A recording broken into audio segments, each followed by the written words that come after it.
Então vamos começar hoje o mês da família e vamos falar sobre a bênção de Deus sobre a família.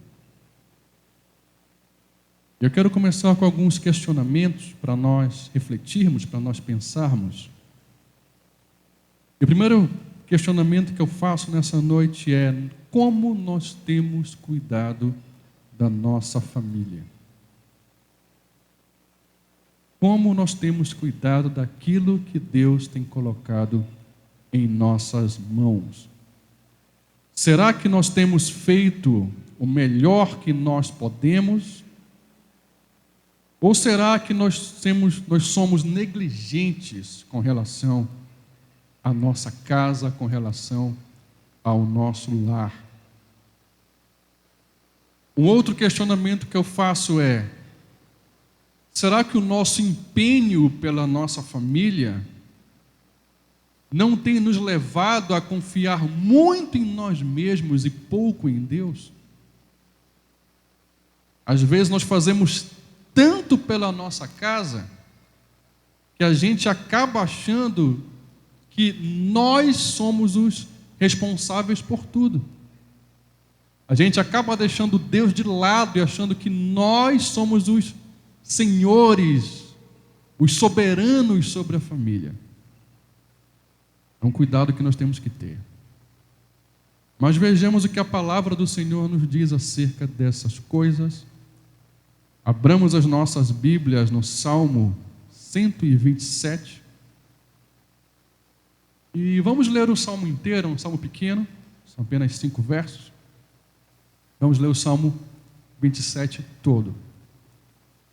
Se o Senhor não for o construtor da casa, inútil será o trabalho dos construtores. Se o Senhor não vigiar a cidade, inútil será a vigília do sentinela. Inútil será para vocês levantar cedo e dormir tarde, trabalhando arduamente por alimento, pois Ele concede o sono a quem ama. Os filhos são herança do Senhor, e os frutos do ventre uma recompensa. Como flechas nas mãos do guerreiro são os filhos nascidos na juventude. Bem-aventurado o homem que tem sua aljava cheia deles. Não será humilhado quando enfrentar os seus inimigos no tribunal. Amém? Vamos orar, vamos agradecer ao Senhor. Senhor nosso Deus e Pai, nessa noite que o Senhor possa falar poderosamente, grandemente aos nossos corações, que a Tua palavra, Senhor, faça morada em nós, que nós possamos aprender por meio dela, e que ela possa estar transformando a nossa vida, que nós possamos nos tornar melhores, mais lapidados pela Tua palavra, Senhor. É que eu te oro e te agradeço no nome santo do Senhor Jesus. Amém, Deus. Amém. Então esse Salmo de número 127, eu não sei como é que está na Bíblia dos irmãos, mas geralmente aparece no cabeçalho que esse Salmo ele é de Salomão. Está assim na versão de vocês? Então no cabeçalho está a descrição de que esse salmo foi escrito por Salomão. E é bem provável que seja. O texto fala de construção e o texto fala de família. Salomão foi um bom construtor, foi aquele que foi designado pelo Senhor para construir o templo de Jerusalém, e ele foi pai de família, pai de filhos. Então o texto fala de duas coisas que batem com a figura de Salomão. E esse salmo ele vai descrever algumas preocupações básicas do ser humano, que é a edificação de um lar.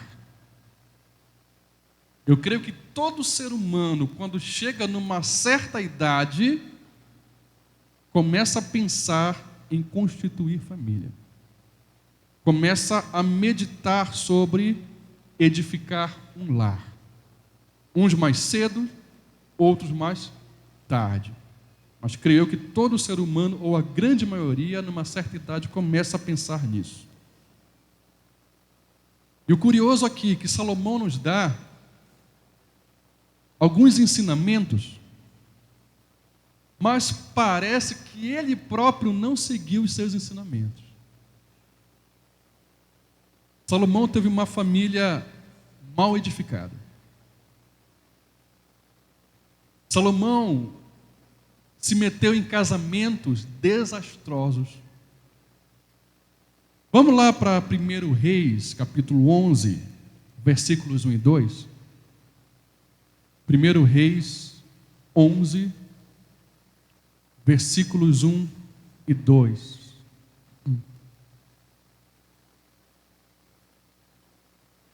Além da filha do faraó, o rei Salomão amou muitas mulheres estrangeiras, moabitas, amonitas, edomitas, sidônias e hititas.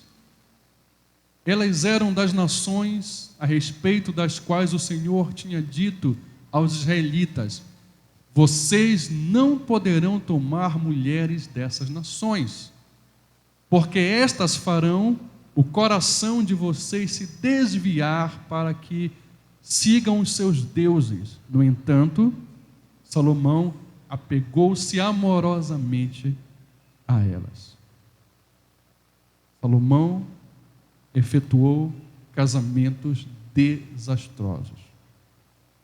Casamentos fora da vontade do Senhor. Salomão teve filhos rebeldes. Vamos lá para 1 Reis 14, de 21 a 24. 1 Reis 14, do versículo 21 a 24. Roboão, filho de Salomão, reinou em Judá.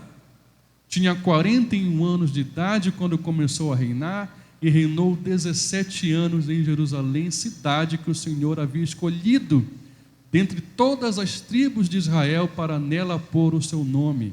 A mãe de Roboão chamava-se Naamá e era amonita. Judá fez o que era mal aos olhos do Senhor, pelos pecados que cometeram, provocaram sua ira zelosa, mais do que os seus antepassados tinham feito com os pecados deles.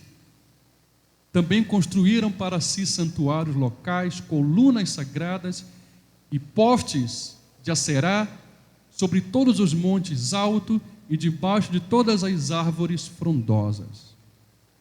Havia no país até prostitutos cultuais. O povo se envolvia em práticas detestáveis das nações que o Senhor havia expulsado de diante dos israelitas. O filho de Salomão era um idólatra. Levou a nação para a idolatria, levou a nação para a corrupção. Então você vê que Salomão, apesar de ensinar sobre família, ele não viveu aquilo que ele ensinou. E serve de alerta para nós. Nós temos que viver aquilo que nós ensinamos. O ensinamento de Salomão está perfeito. Infelizmente, ele não viveu aquilo que ele ensinou. Mas o que ele fala no Salmo é o certo, está correto. Esse texto, ele se aplica também com muita propriedade no tempo do pós-exílio. No tempo do pós-exílio, quando o povo de Deus, o povo de Judá, volta do cativeiro, Jerusalém estava destruída, as casas estavam destruídas, o templo do Senhor estava destruído. Então eles precisavam levantar novamente a cidade, reerguer o templo, fortificar a cidade, e para isso os filhos eram uma mão de obra excelente para essa operação. E esse texto também se aplica para nós hoje. Esse texto mostra que Deus abençoa as famílias do seu povo. E o texto nos mostra duas maneiras pelas quais Deus abençoa a nossa família. E a primeira maneira de Deus abençoar a nossa família é cuidando. Deus cuida das nossas famílias. Irmãos, hoje existem muitas ideologias militando contra a família. Muitos pensamentos militando contra aquilo que Deus criou. São ideologias que vão dizer que qualquer tipo de união é uma família. Eu estava vendo uma reportagem outro dia que no Japão tem gente casando com desenho animado. Tem gente casando com boneco de borracha. Isso é sério. Então, qualquer tipo de união as pessoas estão chamando de família. Se eu quiser me unir com essa garrafa, eu e a garrafa vamos formar uma família. Gente, isso é absurdo. Se qualquer coisa é uma família, então nada é uma família. São ideologias do mal. São ideologias que vão dizer para as moças: não se casem para vocês não dependerem de homem.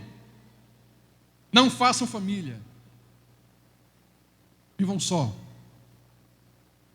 São ideologias que vão dizer para os rapazes: não confiem nas mulheres, é melhor você andar só.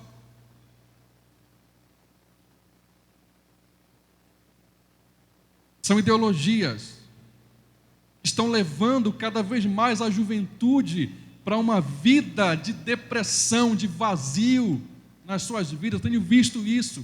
Pessoas que defendem, que levantam bandeiras ideológicas, mas vivem vidas vazias.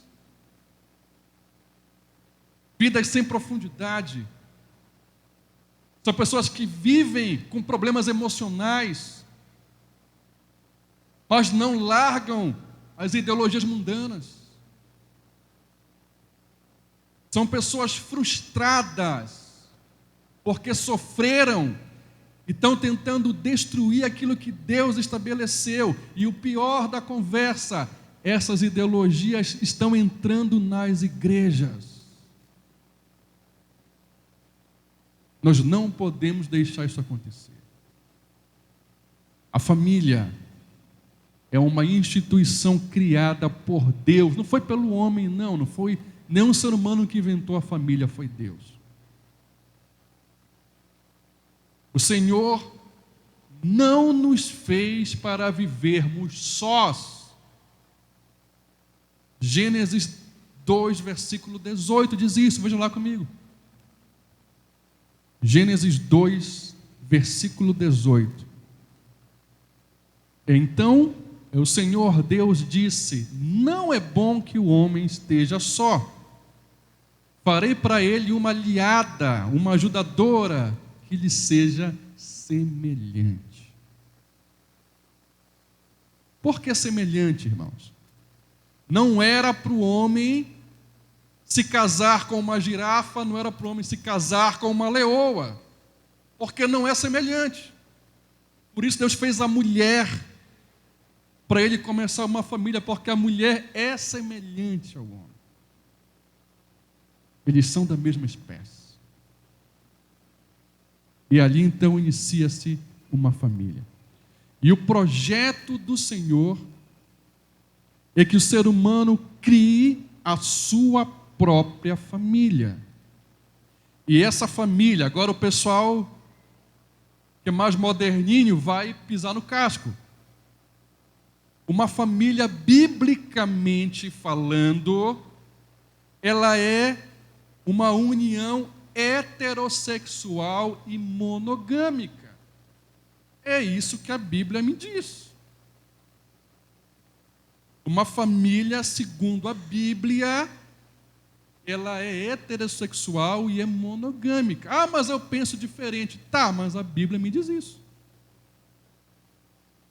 Você pode pensar o que você quiser, a palavra não muda. Vamos para Gênesis 2, versículo 24.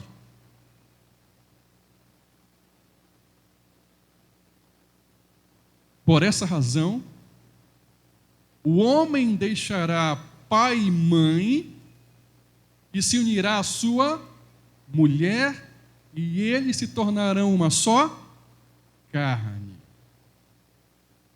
O homem deixará pai e mãe e unir-se-á a outro homem, é isso que está aí? Não. Unir-se-á a sua mulher, heterossexual.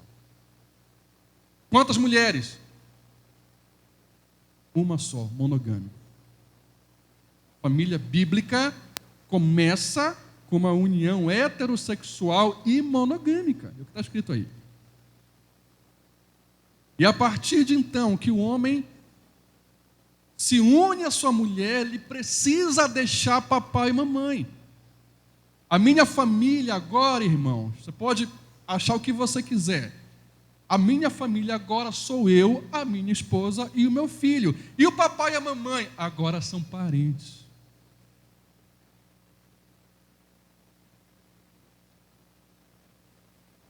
O homem vai deixar papai e mamãe. Vai começar uma nova família a partir do casamento com a sua esposa. Papai e mamãe agora não é mais família, não, agora é parente. Eu preciso quebrar esse cordão umbilical. E tem uma juventude hoje que parece que não está entendendo isso. No dia que eu me casei, eu saí da casa da minha mãe.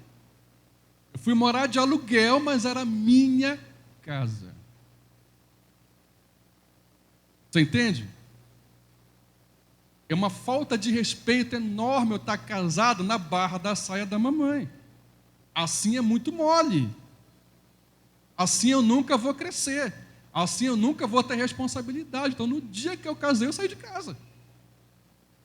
Para começar a minha família a partir de então. Que não é mais a dela.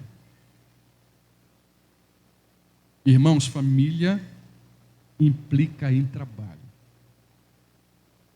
Parece a terra prometida. É bênção de Deus, é projeto de Deus, mas dá trabalho.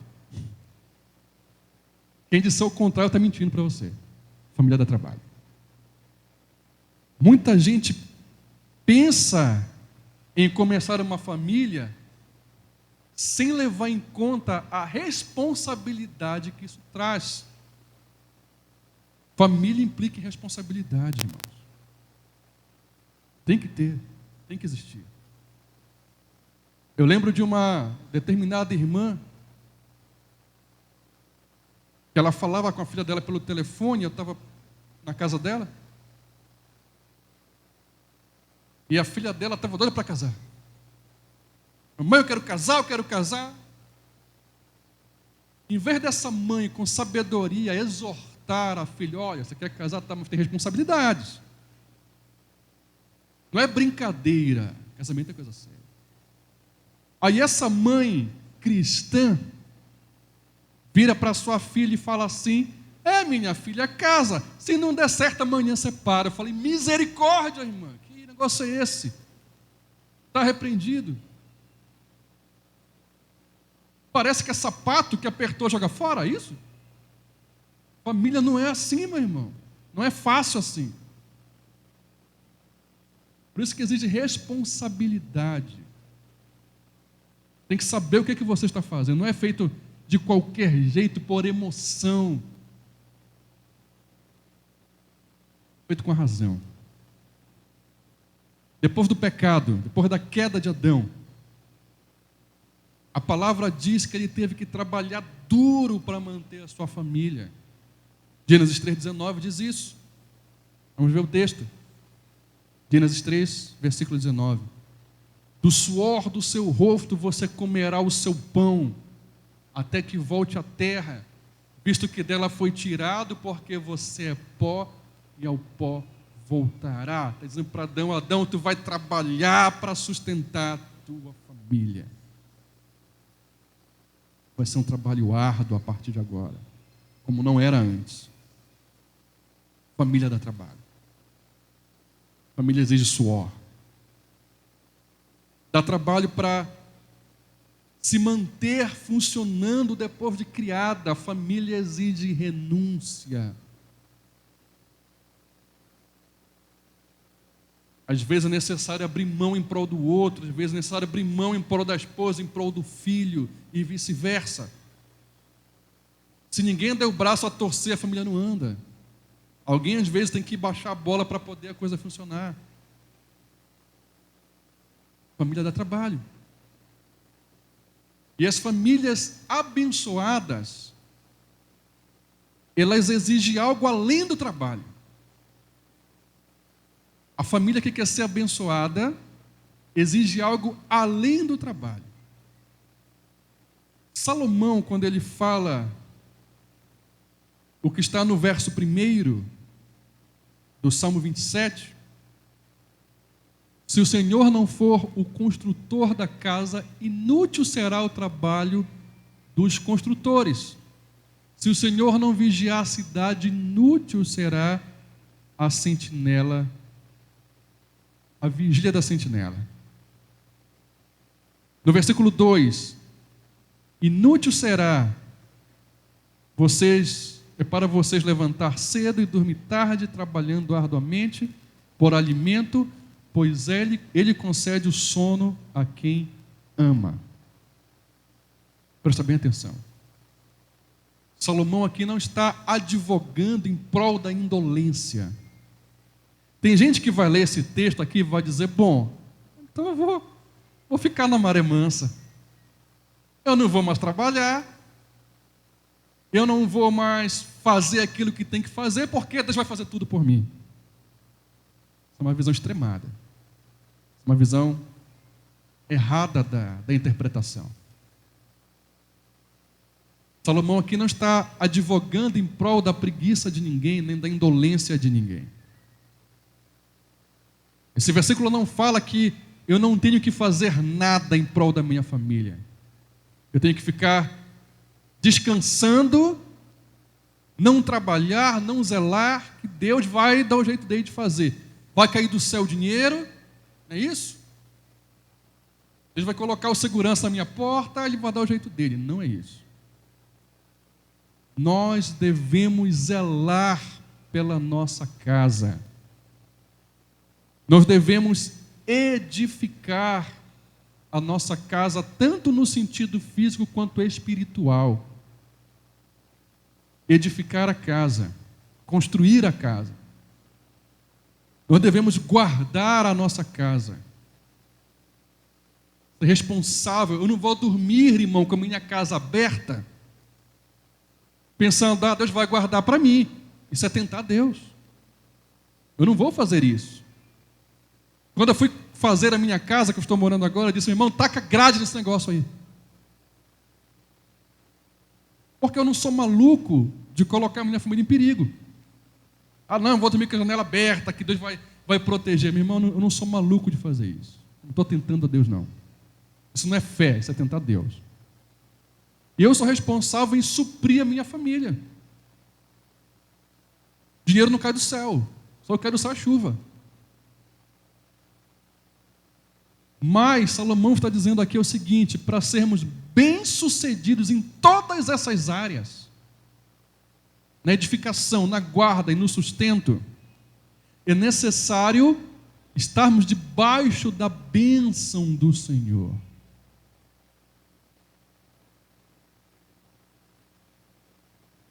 Eu só vou guardar a minha família de forma bem-sucedida se eu estiver debaixo da bênção do Senhor.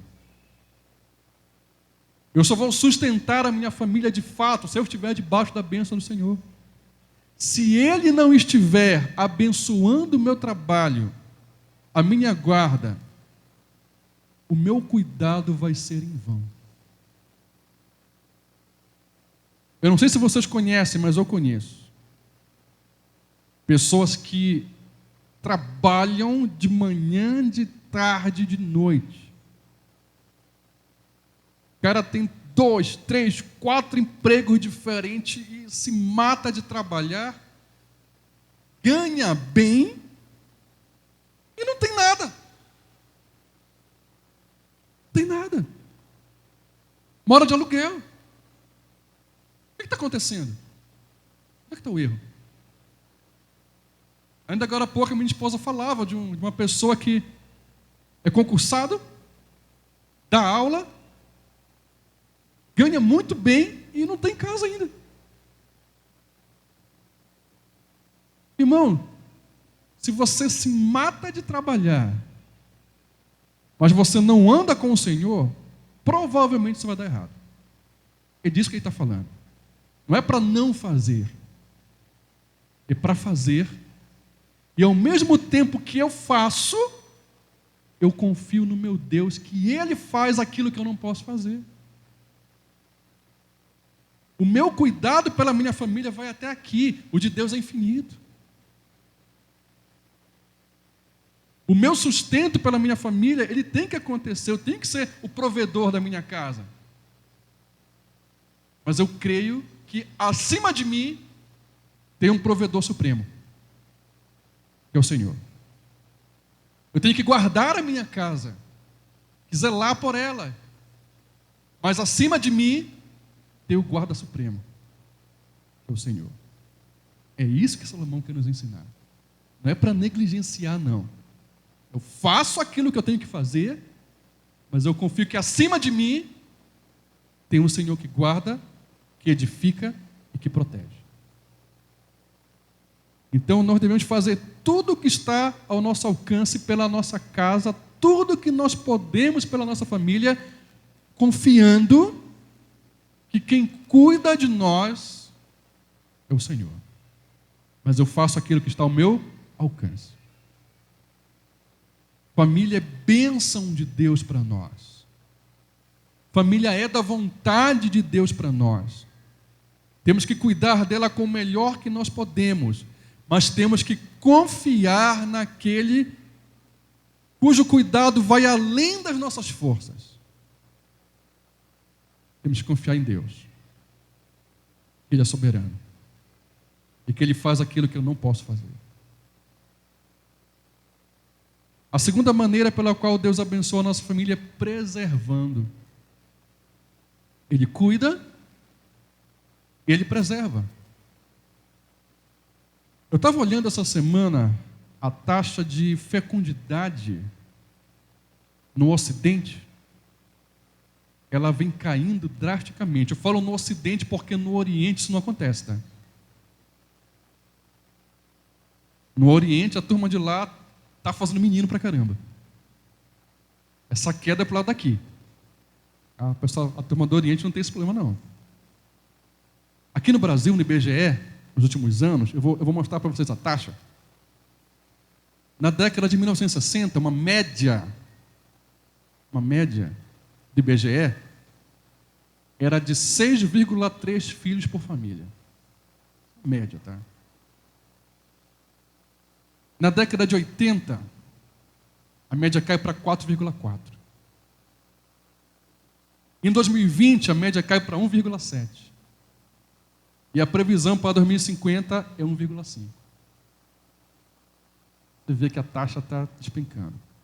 Tá? Então, o índice de nascimento no Brasil está diminuindo drasticamente. Tá?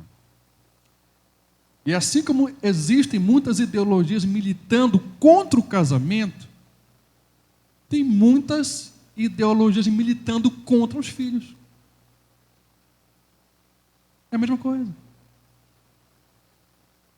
As mulheres estão deixando de ter filhos, as famílias estão deixando de ter filhos, porque o mercado de trabalho exige. Então veja bem, não é algo que eu quero fazer, é uma imposição do mercado de trabalho. Então o que está mandando em mim? É Deus ou é o mercado de trabalho?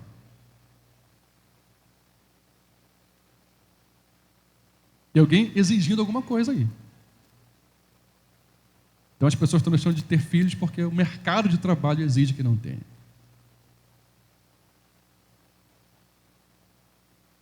Eu já falei aqui do feminismo, que eu sou contra feminismo, machismo, ismo, tudo é do diabo. O feminismo incentiva a prática do aborto. Em alguns países aqui, na América recentemente, eu vi uma cena lá, lamentável, lastimável. As mulheres celebrando porque foi aprovado o aborto. Podemos matar as crianças, viva! Coisa ridícula, hedionda. Uma coisa diabólica isso, irmãos. Aí alguém leigo na questão vai levantar e vai me confrontar, dizer, pastor, mas existem alguns casos, e eu vou te responder, tem casos previstos na Constituição que já estão lá. O que essa turma está lutando é pela disseminação do pecado, nada mais que isso. Caso de criança que nasce acéfala, caso de criança de estupro, caso de mãe que pode morrer com a gravidez, já está previsto na lei. O que essa turma está brigando não é por esses casos, é pela banalização do pecado. É uma turma que não quer ter responsabilidade com nada. Se relaciona com qualquer um, engravida, aborta, engravida, aborta, engravida, aborta. É isso que eles querem. É uma vida irresponsável. E as crianças estão sendo ceifadas por essas práticas do mal. Alguns vão dizer, a taxa diminuiu por causa da economia que está em declínio. E várias explicações são dadas para isso. Mas a verdade é que muitas vezes, na nossa cultura hoje, os filhos estão sendo vistos como maldição. Essa é a verdade. E muita gente não quer falar. A nossa cultura hoje está começando a enxergar filho como maldição. Casais que quando sabem que vai nascer uma criança começam a murmurar. Aquela criança é malquista desde o nascimento.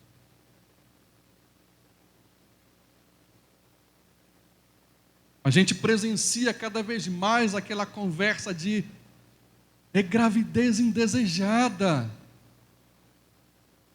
Foi um acidente, pastor. Como um acidente? Você tropeçou, caiu e ficou grávida? Acidente?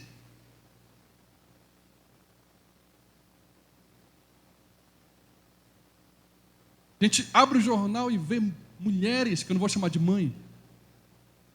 Não vou chamar de mãe. Mulheres que abandonam o filho em lata de lixo. Ah, mas é a situação, pastor. A minha avó criou quantos? 15. Minha avó criou 15 e não abandonou nenhum. Não é a situação não, irmão. É falta de vergonha na cara. Falta de vergonha.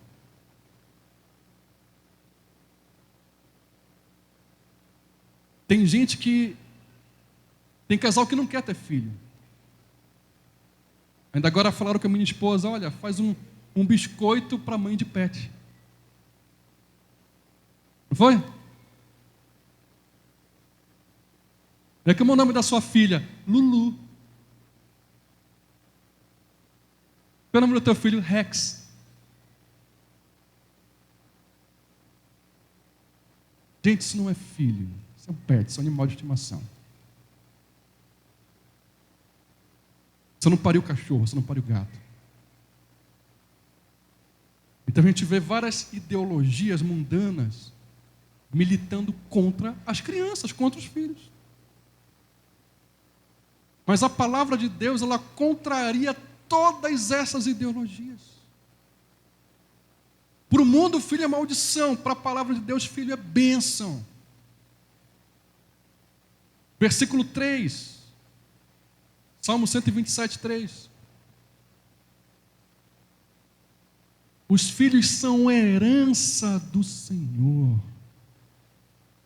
E os frutos do ventre, uma recompensa. A herança é um negócio que todo mundo quer, que é bênção. Todo mundo quer uma herança.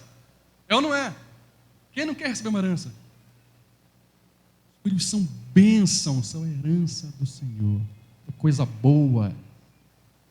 É um presente do Senhor para a nossa vida. E quando esses filhos são disciplinados corretamente, o que ele vai dizer no versículo 4, como flechas nas mãos do guerreiro são os filhos nascidos na juventude. Por que na juventude? Porque na velhice, quanto mais velho eu for ficando, menos respeito eu vou conseguir impor no meu filho. Menos energia eu vou ter para gastar na disciplina dele. Um cara de 60 anos, irmão, não tem mais energia para impor sobre o menino. Eu conheço pessoal de 60 anos que tem filho pequeno, trata o filho como neto. Estraga a criança. Tudo que o filho quer dar, de qualquer jeito. Um camarada com 30, ele vai se impor, ele vai impor disciplina. O cara com 60 não vai mais. Então, os filhos nascidos na juventude, porque na juventude você tem gás para disciplinar o menino. Pode dizer, não faz. Você tem voz ativa para se impor. Na velhice não tem mais. O cara com 70 anos tem filho de 2, não tem mais força para se impor para esse menino. Quando o garoto tiver 15, ele já está batendo os canecos. Não tem mais força, tem mais vigor para disciplinar esse menino. Então, os filhos da juventude, que são aqueles que você vai ter energia para disciplinar, para se impor, esses são como uma flecha na mão do arqueiro. Eles vão ser como se fosse uma arma na mão de Deus.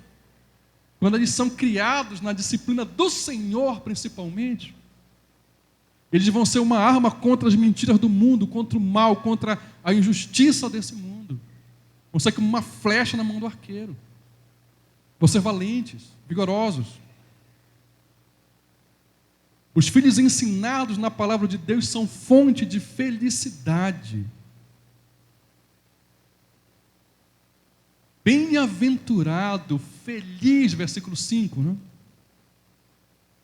Bem-aventurado o homem que tem sua aljava cheia deles. Filhos são fonte de felicidade quando guiados na palavra do Senhor. São fonte de alegria. A minha mãe sempre diz: eu sei onde meu filho está. Eu sei que meu filho está na igreja. Se não tiver, ele está ou na escola, ou em algum outro lugar tranquilo. Mas quando os filhos são criados no mundo, a alegria acaba, porque o filho vai estar na balada, você não sabe o que está acontecendo. Mas quando é criado na direção do Senhor, no caminho do Senhor, é uma alegria, gente. E ele fala mais. Quando os filhos temem a Deus, andam no caminho do Senhor, eles são auxílio para os pais. Versículo 5, parte B. Não será humilhado quando enfrentar os inimigos no tribunal. O que acontecia lá em Israel? As transações comerciais, as transações jurídicas, eram feitas nas portas das cidades. A gente já viu isso aqui no livro de Josué, né? Então, as transações comerciais, as decisões judiciais eram feitas nas portas da cidade. E esses filhos, nessa hora de julgamento no tribunal, de transação comercial, esses filhos, eles iam fazer coro junto do pai, iam pressionar alguma coisa junto com o seu pai. Então, eles eram muito necessários nessas transações comerciais. Porque o pai não ia só, ele levava 10, 15 filhos ali para fazer coro junto com ele. Claro que pesava. Então eles não deixavam esse pai ser envergonhado nos tribunais. Eles estavam ali junto com seu pai, ao lado do pai, tomando as dores do pai e defendendo o pai no tribunal. Então os filhos são necessários, são auxílio para os seus pais quando criados na disciplina do Senhor.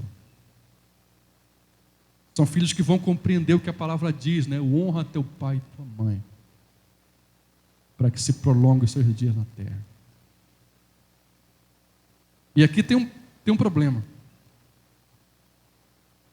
O que é criar um filho na disciplina do Senhor, irmãos? Estava pensando nisso agora há pouco. Muita gente vai dizer, pastor, eu crio meu filho na disciplina do Senhor. Como? Eu levo meu filho para a igreja todo domingo. A pergunta que eu faço é só isso? É só isso? Você leva o filho para a igreja domingo e está resolvido.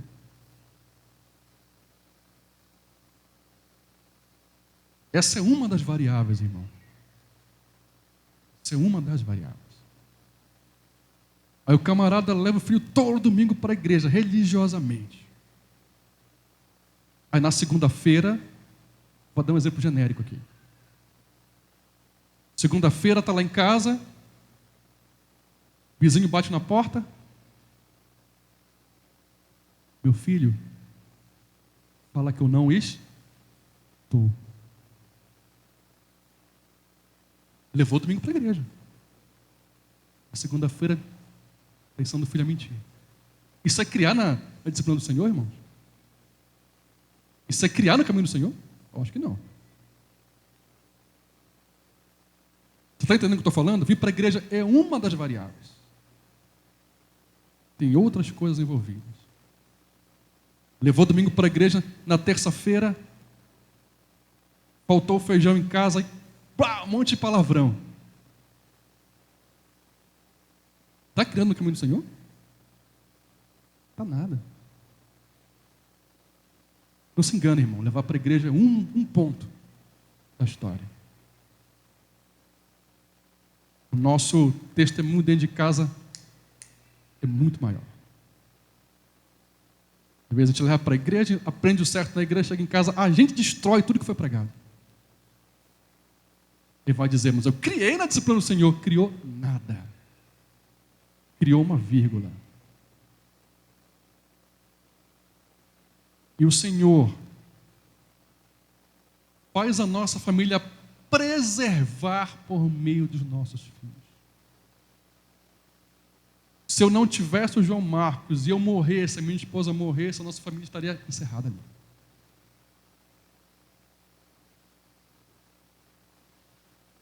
Mas Deus preserva o meu legado, a minha família por meio do meu filho. Ele vai levar a família adiante. O Lulu, o Rex, não vai levar a minha família adiante, irmão. Quem vai levar vai ser o João Marcos. Você entende? Deus vai preservar o meu legado por meio dele. A forma de Deus preservar a nossa família é por meio dos filhos. Não tem jeito. Se você morrer sem filhos, acabou. Acabou a tua família. Encerrou ali. Então, vamos parar para pensar nessas coisas. Quando criados no temor do Senhor, os nossos filhos preservam não só o nosso DNA, eles preservam os valores de Cristo. Eles preservam a fé, a verdade, a palavra de Deus na vida deles. E vão levar isso adiante. O mundo fala que filho é maldição, que filho é empecilho para a nossa vida, mas a palavra me diz que filho é bênção. E agora eu vou falar com Josué: decidam quem vocês querem ouvir, se é o que o mundo diz ou o que a palavra diz. do que nós falamos aqui nessa noite. O texto não deseja transmitir ideia de negligência.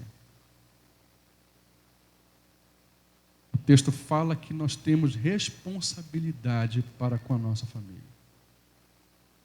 De guardar, de sustentar, de zelar, de edificar. Mas aqui vale o ensinamento de Lutero. Eu gosto muito disso. Lutero dizia que nós temos que trabalhar como se tudo dependesse de nós. Nós temos que orar como se tudo dependesse de Deus. É essa a equação do crente. Eu trabalho como se tudo dependesse de mim. Mas eu oro, eu confio em Deus como se tudo dependesse dele. É isso que Salomão está dizendo aqui. Façam, mas façam confiando em Deus. Zelem confiando em Deus. Supram confiando em Deus. Trabalhem confiando em Deus.